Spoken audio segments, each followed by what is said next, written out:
কিন্তু আজকে খুব ঠান্ডা, এটা লাগাইতে পারতেছি না, আরো বেশি ঠান্ডা লাগতেছে। হাই এভরিওয়ান, আসসালামু আলাইকুম। কেমন আছেন আপনারা সবাই? আশা করছি আপনারা সবাই ভালোই আছেন, আর আলহামদুলিল্লাহ আমরাও ভালো আছি।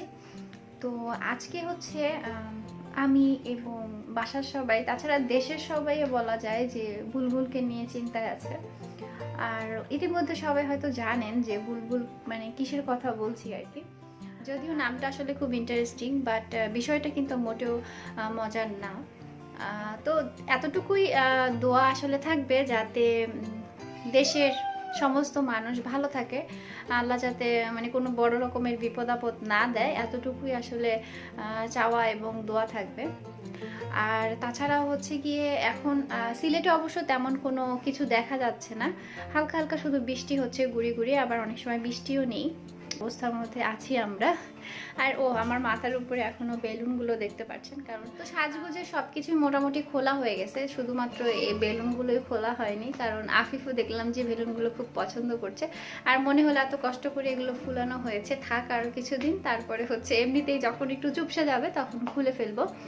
তো ঠিক আছে, আমি দুপুর থেকে আজকে আপনাদের সাথে একটু কথাবার্তা বললাম, আর এখন হচ্ছে রান্নাঘরে যাব, দেখি কি রান্না বান্না করা যায়। আর তাছাড়া হচ্ছে আম্মু একটু ঢাকায় যাবে, তো এই নিয়েও একটু তাড়াহুড়া বা ব্যস্ততার মধ্যে আছে। তো আম্মু চলে যাওয়ার পরে দেখা যায় আফিফকে নিয়ে একা একটু হিমশিম খেতে হয়। তো তারপরে এখন কাজ যেহেতু যেতে হবে, কিছু করার নেই। আর আজকে হচ্ছে সকালের নাস্তা আমরা করে নিয়েছি আরও আগেই, তো এখন ভাবলাম যে রান্নাবান্না করব, সেখান থেকে শুরু করি। আর তার আগে আজকে হচ্ছে ঘর বাড়ি সব কোনো কিছু মানে গোছাইনি, না গোছিয়েই নাস্তা টাস্তা করে নিয়েছি। একটু আলসেমি লাগছিল, সকাল থেকে বৃষ্টি বৃষ্টি একটা ওয়েদার, এই জন্য ঘুম থেকেও একটু দেরিতে উঠেছি। তো যাই হোক, সেগুলো একটু গোছায়। অন্যান্য সময় তো দেখা যায় এই বিষয়গুলো আপনাদের সাথে শেয়ার করি না, তো আজকে একটুখানি শেয়ার করি। আসলে বাসায় বলতে গেলে না অনেক ধরনের কাজ থাকে, টুকিটাকি একটার পর একটা কিন্তু লেগেই থাকে। তো অনেক কিছুই দেখাই, অনেক কিছুই দেখাই না। আর এদিকে আফিফও ঘুম থেকে উঠে গেছে, তো চলুন আফিফ কী করে সেটাও আমরা দেখে নিই।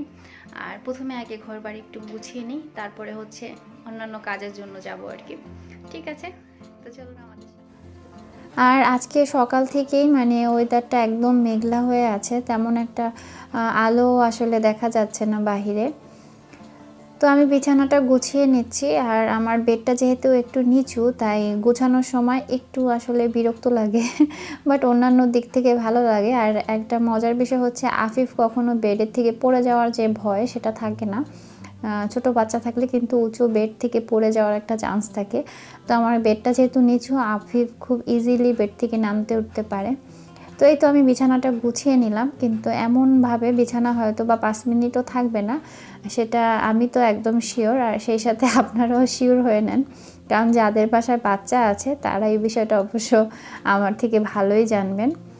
তো আফিফ এখন ওই রুমে খেলছে, তো সে সাথে সাথে যখন চলে আসবে এই রুমে, আসার সাথে সাথে বিছানার চেহারা পাল্টে যাবে।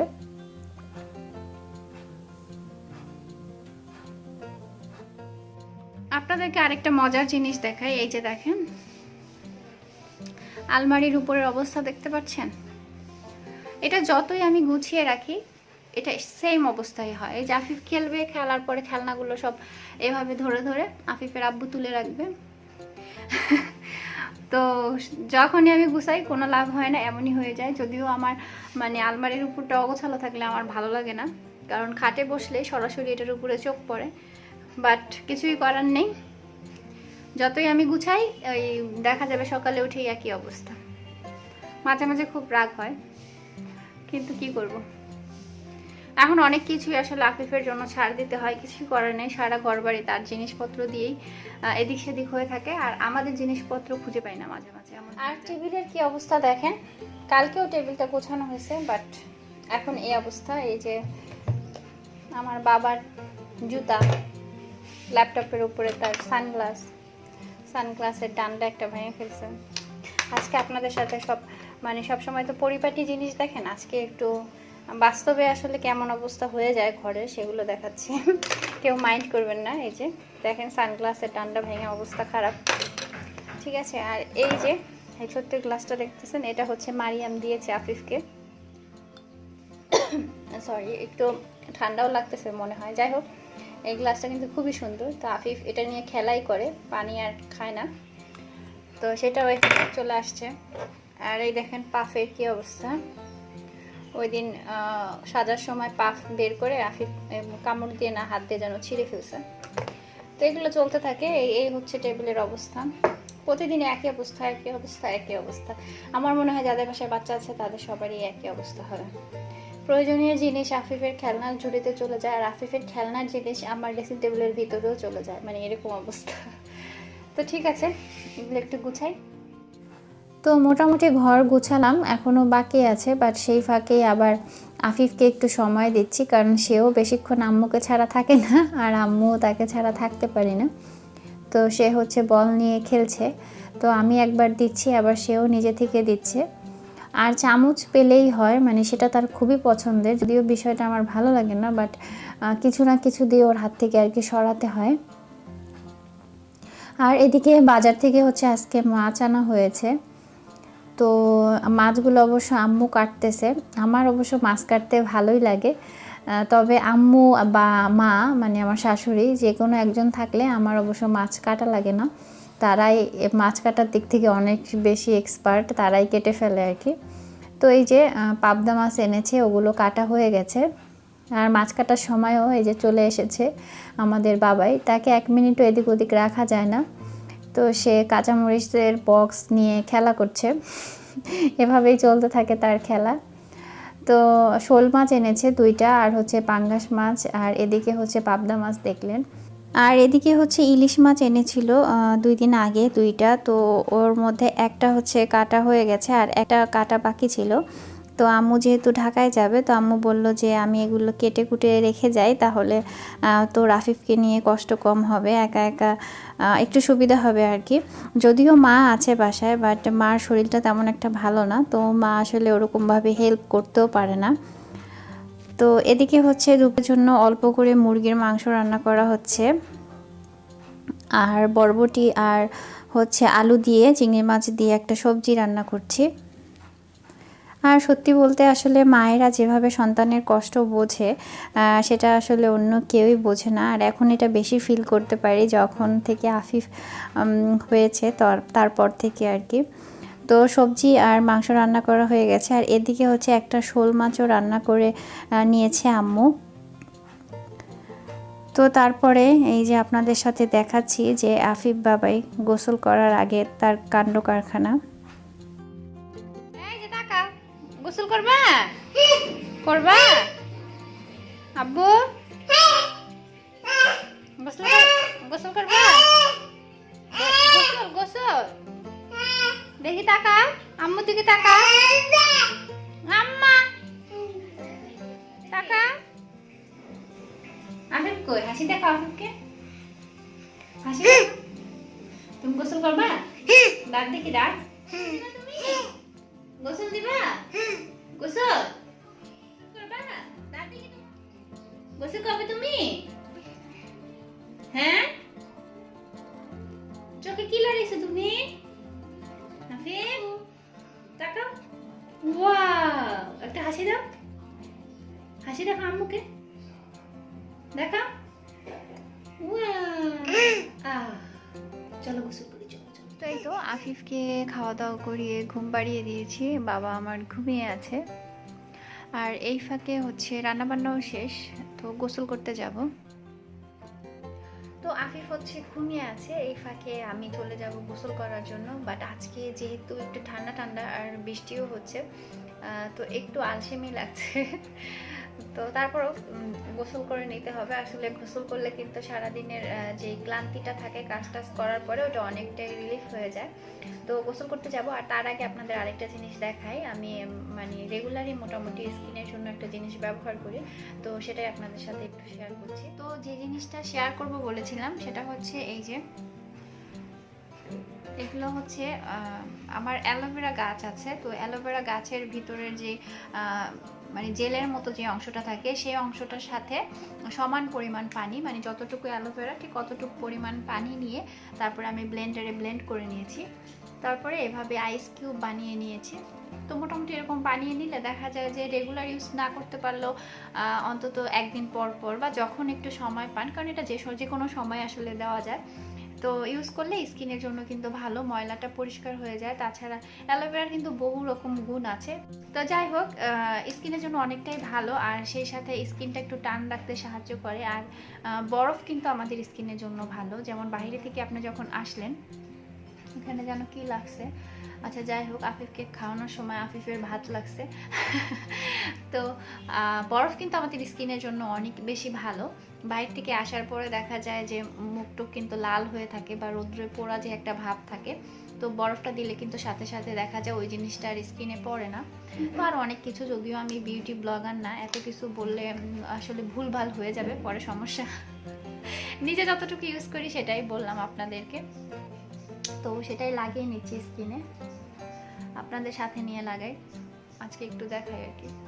কিন্তু আজকে খুব ঠান্ডা, এটা লাগাইতে পারতেছি না, আরো বেশি ঠান্ডা লাগতেছে। আর যেহেতু গোসল করতে যাব, তো এটা এখন পরলে গায়ে সমস্যা নেই, কাপড় টাপড় সব ধুয়ে নিব। তো এটা জাস্ট আচ্ছা বলেই দেই, এটা দিয়ে স্কিনে একদম আলতো হাতে খুব সুন্দর করে কিছু সময় একটু ম্যাসাজ করে নেবেন। আর এটা সব জায়গায় দেওয়া যাবে, চোখের উপরে নিচে। অনেকেই ফেস প্যাক শেয়ার করলে বলেন আপু চোখের উপরে নিচে দেওয়া যাবে কিনা, তো বলে দিলাম এটা আসলে স্কিনের সব জায়গায় আপনি ব্যবহার করতে পারবেন। আর এভাবে তৈরি করে রাখলে কিন্তু এটা আপনারা চুলেও ব্যবহার করতে পারেন। দেখা যায় বেশি করে তৈরি করে রাখলেন, সব সময় এটা করা যায় না, যদিও আমার অ্যালোভেরা গাছ আছে, বাট প্রতিদিন এটা আসলে পসিবল হয় না, আর বাচ্চা কাচ্চা নিয়ে তো আরও সম্ভব না, তাই এইভাবে করে রাখা যায়। আর এই বক্সটা যেহেতু ঢাকনা আছে, ঢাকনা দেওয়া থাকে, সো কোনো সমস্যা হয় না। তো এভাবে দিয়ে আমি হচ্ছে মুখটা শুকিয়ে যাওয়ার পর্যন্ত অপেক্ষা করব। তো মুখটা যখন শুকিয়ে যাবে তখন হচ্ছে চলে যাব গোসল করে, জাস্ট নর্মাল পানি দিয়ে আমি মুখ ধুয়ে ফেলবো। আর আমি রেগুলার অত আসলে ফেস ওয়াশও ব্যবহার করি না, যে প্রতিদিন অনেকেই আছে 2বার 3বার করে স্কিনে ফেস ওয়াশ বা সাবান ইউজ করে, আমি ওটা করি না। আমার এমনও দিন চায় যে আমি মুখে ফেস ওয়াশ বা সাবান ইউজ করি না, গ্যাপ দিয়ে করি, কারণ স্কিনের ন্যাচারাল একটা অয়েল কিন্তু আমাদের বের হয় স্কিন থেকে, তো সেটাও কিন্তু আমাদের স্কিনে দরকার আছে। আর আমি একটু ঘষা মাজা করতে কম পছন্দ করি, অনেক নতুন নতুন জিনিস নিয়ে এক্সপেরিমেন্ট চালাতেও কম পছন্দ করি। তো যাই হোক, অনেক কিছু বলে ফেললাম, এবার গোসল করতে যাই, পরে এসে আপনাদের সাথে আবার দেখা যাক কি শেয়ার করা যায়। তো আরেকটা কথা বলে নেই, সেটা হচ্ছে অ্যালোভেরাতে কিন্তু অনেকেরই অ্যালার্জি থাকে, যেমন অনেকের স্কিনে অ্যালোভেরা দেওয়ার পরে কিন্তু একটু মানে ইচিং হয়, চুলকায় আর কি। তো তারা চাইলে এটা অ্যাভয়েড করতে পারেন। তারা অনেকেই আছেন যারা ওই যে অ্যালোভেরা জেল পাওয়া যায় বিভিন্ন ব্র্যান্ডের, ওগুলো ইউজ করতে পারেন। তবে ন্যাচারাল যে কোনো জিনিসেরই এটা অন্যরকম, মানে আমার কাছে ভালো লাগে। তো আপনারা যারা দেখা যাবে সরাসরি অ্যালোভেরা দিলে ইচিং হয়, তারা জেল ব্যবহার করতে পারেন, নর্মালি অ্যালোভেরা জেল যে পাওয়া যায় সেটা। তো ঠিক আছে। তো আফিফ কিন্তু ঘুমিয়ে আছে, আর ঘুমের মধ্যেও অনেক বেশি নড়াচড়া করে, মানে এক এক সময় এক এক অবস্থায় থাকে। আর বাবাইটা হচ্ছে গোসল করতে খুব পছন্দ করে, দেখলেনই তো কীভাবে সে গোসল করার কথা বললেই বোঝে। আর এই যে দেখেন তার ঘুমের অবস্থা, প্রচণ্ড রকম নড়াচড়া করে। তো এবার আপনাদেরকে নিয়ে যাচ্ছি একটু বাহিরের অবস্থা দেখাতে। বাহিরে আসলে একদমই মেঘলা হয়ে আছে আকাশ, মেঘলা বলবো কিনা ঠিক বুঝতেছি না। সকাল থেকে গুড়ি গুড়ি বৃষ্টি হয়েছে, এখন অবশ্য তেমন একটা বৃষ্টি নেই, তবে একদম অন্ধকার হয়ে আছে, মনে হচ্ছে যে সন্ধ্যা হয়ে যাচ্ছে এমন লাগছিল আর কি। তো তেমন একটা আসলে ক্ষয়ক্ষতি আমাদের দেশের হয়নি, তো সেই জিনিসটার জন্য আল্লাহর কাছে হাজার হাজার শুকরিয়া। আর এই বিপদটা যাতে খুব সহজে কেটে যায় সেই দোয়াই করি। আর এই বৃষ্টির ভাবটাই মনে হচ্ছে যে ঠান্ডা চলে আসবে।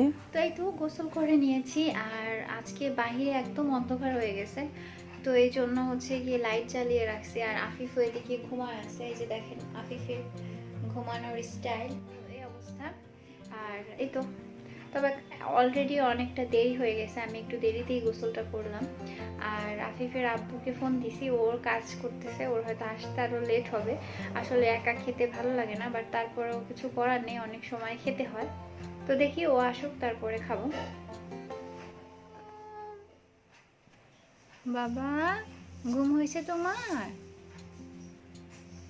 আসসালামু আলাইকুম।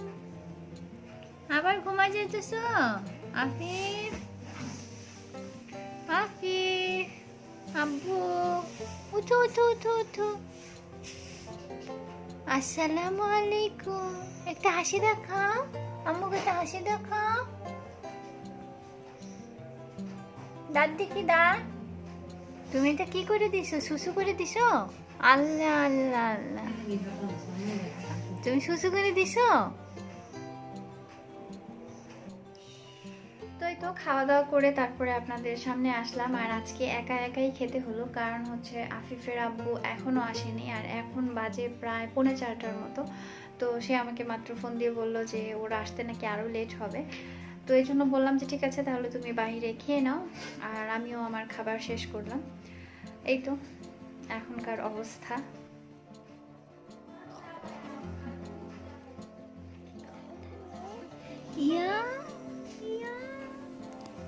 আর আফিফ ঘুম থেকে ওঠার পরে, মানে ওর ঘুমটা যদি সম্পূর্ণ হয় তখন একদম তুলুমুলু বাচ্চা হয়ে যায় মাশাল্লাহ। আর আধা ঘন্টার মতো সে মায়ের সাথে এভাবেই থাকে, খেলা করে আর মায়ের আদর নিতে চায়, মানে সেটা বোঝা যায়।